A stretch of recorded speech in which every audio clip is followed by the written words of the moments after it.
Fix bayonets. No other phrase elicits more emotions than that one phrase in combat. The dread, the loss. Knowing that there's a good chance that you are going to die, or at the very least, that you are going to be prepared to take another man's life in hand-to-hand combat. That phrase is now glorified in film and TV. So is it outdated? Is it a relic of our bygone past? Or is it still a viable last option available?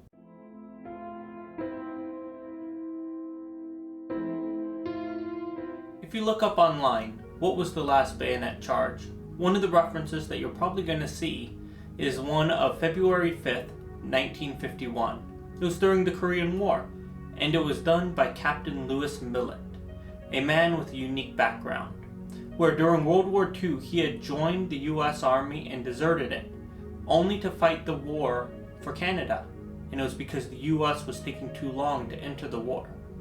However, after Pearl Harbor, he returned to the US Army to fight again, and his desertion was discovered, and he was ordered to pay $52, lost his leave, but only a few weeks later he was granted a battlefield commission to second lieutenant and given the Bronze Star. But his finest point of gallantry occurred when he commanded E Company, 2nd Battalion of the 27th Infantry on February 7, 1951. On that fateful day, then Captain Lewis discovered one of his platoons pinned down from enemy fire. They were being attacked by small arms, machine guns, and even anti-tank fire that completely immobilized his men. While leading from the front, he ordered the command to fix bayonets and charge the enemy forces with grenades and clubbing and bayoneting the enemy. While leading from the front, his attack shook the enemy so violently that they fled in disbelief of the attack. Captain Lewis found himself injured with grenade shrapnel, but he refused to leave the field until his men were secure. Because of this attack and his bravery, he was granted a Medal of Honor. And one of the most amazing facts about the story is while this is the last American bayonet charge, it isn't the last one in a major conflict.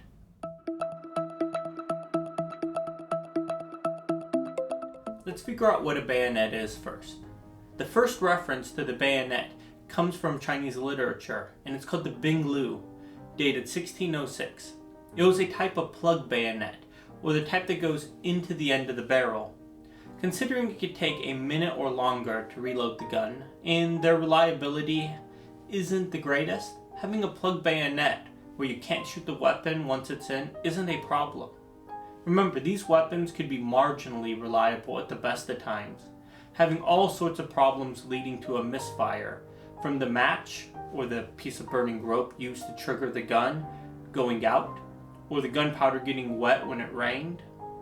All of these problems led to a weapon that you may get off a couple shots, but afterwards, you're going to want something else.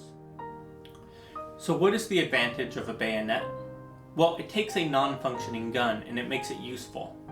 There's an old joke that a gun that doesn't work or is out of ammo is just an expensive club. Well, the bayonet takes that club and makes it a whole lot more useful, because it takes a knife, which is useful only as far as you can reach, but it attaches it to the end of the gun, giving you a reach that is feet longer. It could be 3 or 4 or even more feet longer, and for every foot of reach that you have, you're putting yourself a foot away from danger, because in this close hand-to-hand combat, somebody else is also trying to kill you. This is one of the main reasons why the most common weapon on the medieval battlefield wasn't the sword, but it was most likely the spear. It allows a soldier to kill at a much greater range than a sword, and it's significantly cheaper. It only uses a very small piece of steel, and it doesn't need a very specialized person to create it. We call them a swordsmith. Towards the end of the 1600s, the plug bayonet was starting to become antiquated, and it was becoming phased out slowly. It was replaced with something that was technically a whole lot better, the socket bayonet, where the bayonet can be attached to the rifle, and the rifle can still be used. It did this by attaching the bayonet around the barrel in a socket, and it was offset from the center so you could shoot the rifle, and you could still muzzle load it even. Many of these bayonets used a spike instead of a knife, but unfortunately for the socket bayonet, in the 1600s, one of their main weaknesses was that it tended to separate from the rifle. This was because the bayonet had no locking mechanism on it. And it got to the point that King Louis XIV refused to adopt them for the French military because they would separate. This was fixed with a locking mechanism.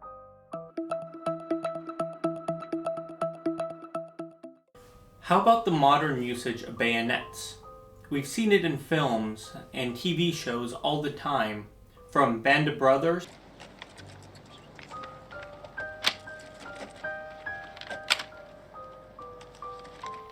to We Were Soldiers. Fix bayonets!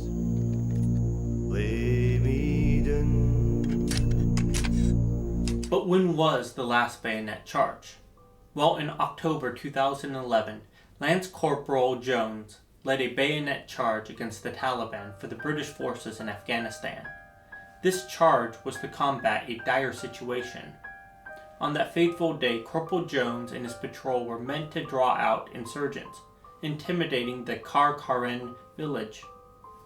During that mission, his patrol came under fire from the Taliban, and they had found cover in a water-filled ditch and found themselves ambushed from 3 different positions.